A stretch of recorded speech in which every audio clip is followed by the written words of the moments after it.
देखिए, अगर आप केतु गवाण व्यक्ति हैं, मीन्स कि आपका लग्ना लॉर्ड और असेंडेंट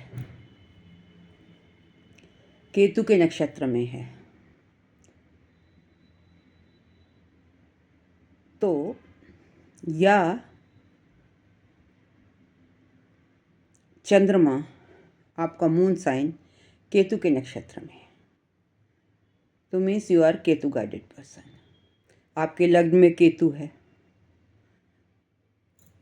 अकेला या किसी ग्रह के साथ, तो इसका मतलब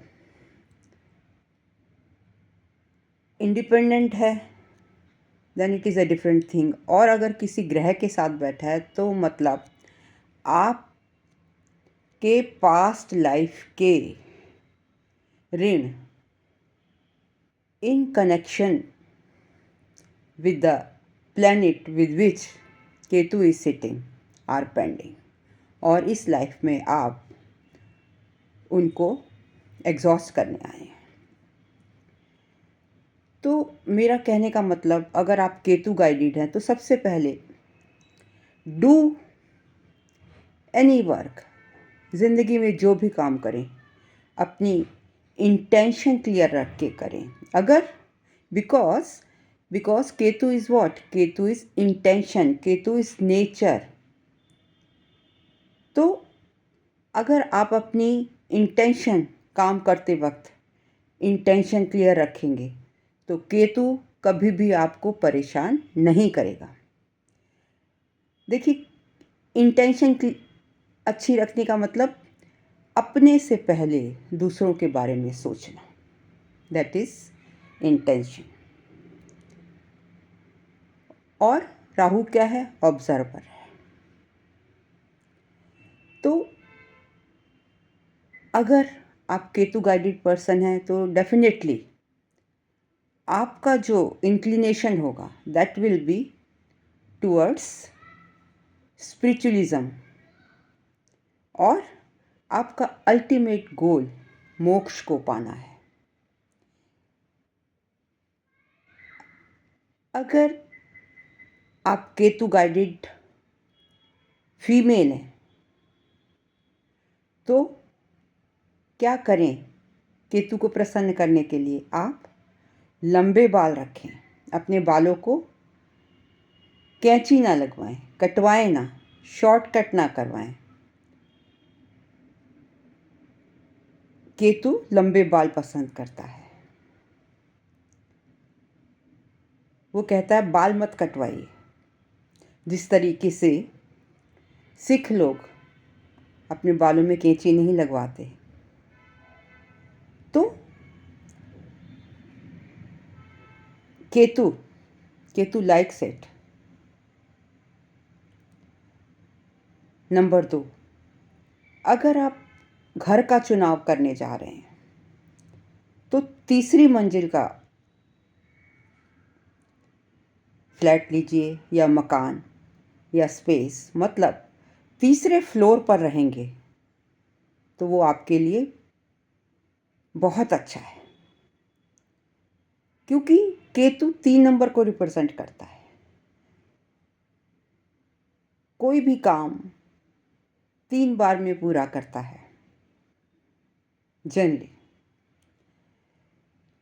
केतु जड़ से जुड़ा हुआ है, ट्रेडिशन से जुड़ा हुआ है, परंपरा से जुड़ा हुआ है। उसको वो सब कुछ जो जड़ से जुड़ा हुआ है, परंपरा से जुड़ा हुआ है, वो पसंद है। मतलब लग्जरी हो गई, व्हीकल हो गया, खाना हो गया, कुछ भी ऐसी चीज़ जो केतु यूज़ करता है that should be of traditional nature. यहाँ देखिए, अगर आप बिजनेस करने जा रहे हैं तो भी आपके लिए एक बहुत इम्पॉर्टेंट टिप है। In case you want to do business और आपका केतु डोमिनेट कर रहा है, आपका मून साइन नक्षत्र केतु का है या लग्न नक्षत्र केतु का है या केतु की दशा चल रही है, मतलब कहने का कि आपको केतु डोमिनेट कर रहा है। तो आप अपना व्यापार ट्रेडिशनल रखिए, छोटे छोटे कामों से शुरू कीजिए। इन्वेस्टमेंट करनी है तो छोटी कीजिए। अब कोई लोग क्या करते हैं, छोटे छोटे काम करते हैं, लेकिन अचानक क्या करते हैं, अचानक उनके दिमाग में आता है कि इतनी छोटी छोटी मैंने जगह जगह फैलाया हुआ है अपने काम को, क्यों ना इसको इकट्ठा करके एक बड़ा सा आलीशान रेस्टोरेंट महल जैसा बना लूँ, अपना काम इतना बढ़ा लूँ एकदम से सब बाकी बंद करके। बस केतु इसी इसी इंतज़ार में होता है। जहाँ आपने यहाँ ऐसा किया, फ्लॉप शो हो जाएगा, डाउनफॉल आ जाएगा, आपका बिजनेस बंद हो जाएगा।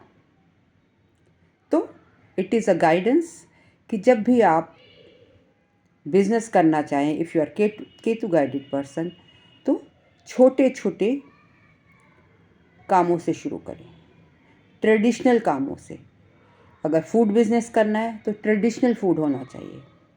अगर आपने वेस्टर्न फूड ऐड कर दिया तो क्या होगा, तो आपका बिजनेस, आप मत कहिएगा कि मेरा बिजनेस नहीं चल रहा।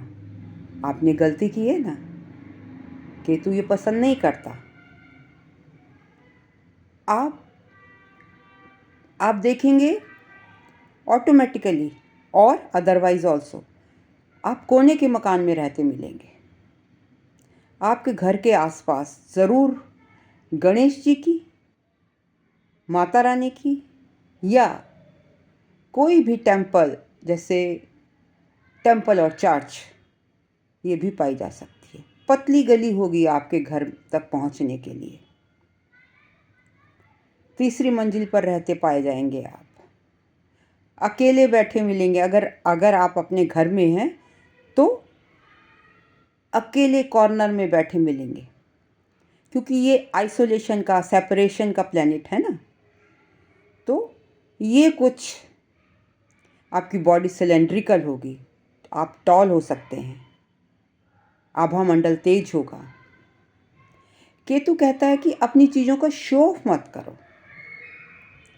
मतलब आपके पास चाहे 10 मकान हैं, पर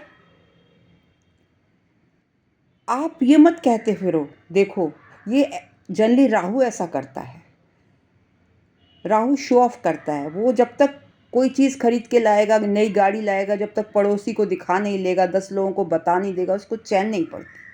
लेकिन केतु कहता है जो कुछ है वो तुम्हारे लिए है, तुम उसको कवर करके रखो, डोंट शो ऑफ। और केतु की जो सर्विसेज होंगी, चीज़ों की, गाड़ी है, मकान है, कुछ भी है, आप देखेंगे दूसरे लोग यूज़ कर रहे होंगे। वो खुद पैदल चलता है, लेकिन दूसरे लोगों को अपनी गाड़ी, अपना मकान, मतलब मकान ऐसे, अगर मान लीजिए किसी ने शादी करनी है, किसी ने कोई फंक्शन करना है, तो कहेगा कि ठीक है, मेरा प्रीमिसेस है, यूज़ इट। गाड़ी है, अपनी गाड़ी लगा देगा, जाओ हॉस्पिटल छोड़ कर आओ बीमार को।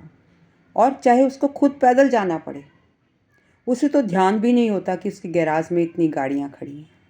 वो कभी शो ऑफ नहीं करता। उसको ईश्वर सब कुछ देता है। क्यों? क्योंकि उसकी इंटेंशन अच्छी होती है। शादी करता है हमेशा डिले करेगा। क्यों? क्योंकि वो एक ऐसा व्यक्ति को ढूंढ रहा होता है जो उसके पास लाइफ पुण्यास का रिजल्ट हो, जो बैलेंस रह गए हैं जिसके साथ, उसके साथ वो शादी करेगा। हमेशा अगर आप केतु गाइडेड पर्सन है तो एक सिंपल, अगर यू आर अ मेल तो फीमेल सिंपल लीजिए, साधारण लीजिए, बहुत हाई फाई के पीछे मत भागिए। जो मन से साफ हो, जो आपके विचारों के साथ जिसके विचार मिलते हों। कास्ट क्रीड में तो आप विश्वास करते ही नहीं, चाहे आप पंजाबी हैं, बंगाली हैं, आपको इससे कोई मतलब नहीं। आप कहते हैं सबका खून एक है, तो फिर किसी भी कास्ट की लड़की हो, किसी भी कास्ट का लड़का हो, आपको कोई डिफरेंस नहीं पड़ता। तो दर्शकों, ये है मेरा एनालिसिस अबाउट केतु, कि आप अगर केतु गाइडेड पर्सन है तो किन बातों का ख्याल रखें, साधारण रहें और लोगों की सेल्फलेस सेवा करें। मेटीरियलिस्टिक वर्ल्ड के बारे में वो सोचता ही नहीं है। क्यों नहीं सोचता? क्योंकि अगर इस उलझन में फंस गया तो फिर से बंध गया, मोक्ष कैसे मिलेगा उसको? तो उसने पास्ट लाइफ में, ये कार्मिक प्लैनेट है, सब कुछ भर भर के देखा होता है। उसको कुछ नहीं चाहिए एक्सेप्ट द बैलेंस परसेंटेज जो उसकी कर्मास की रह गई है, किसी के साथ भी भुगतने की, फ्रॉम द प्रीवियस लाइफ, उनको भुगतने के लिए वो इस संसार में आया और अल्टीमेट गोल उसका मोक्ष को पाना है, मोक्ष कारक है। तो उससे ज़्यादा एक्सपेक्टेशन मत रखिए। अगर आप ज़्यादा एक्सपेक्टेशन रखेंगे तो वो आपको छोड़ के चला जाएगा, और एक्सपेक्टेशन नहीं रखेंगे तो वो आपको हर तरीके से, आप उसका जो अफेक्शन होगा वो फिर डीपर लेवल पर, सोल लेवल पर होगा। वो फिर बॉदर नहीं करेगा, तब वो आपको नहीं छोड़ेगा। लेकिन इन केस आप केतु के पाथ से हट गए तो आपको हार्म हो सकता है। तो दर्शकों, ये था मेरा एनालिसिस। अगर आप भी जानना चाहते हैं कि आपके पास्ट लाइफ के कौन से कर्मास बैलेंस हैं, तो या किसी भी घर में केतु किस ग्रह के साथ बैठा है, आपके ऊपर क्या ऋण है, अगर आप जानना चाहते हैं तो snehkapoor1812@gmail.com पर आप मुझे कांटेक्ट कर सकते हैं। Thank you very much for listening me so patiently.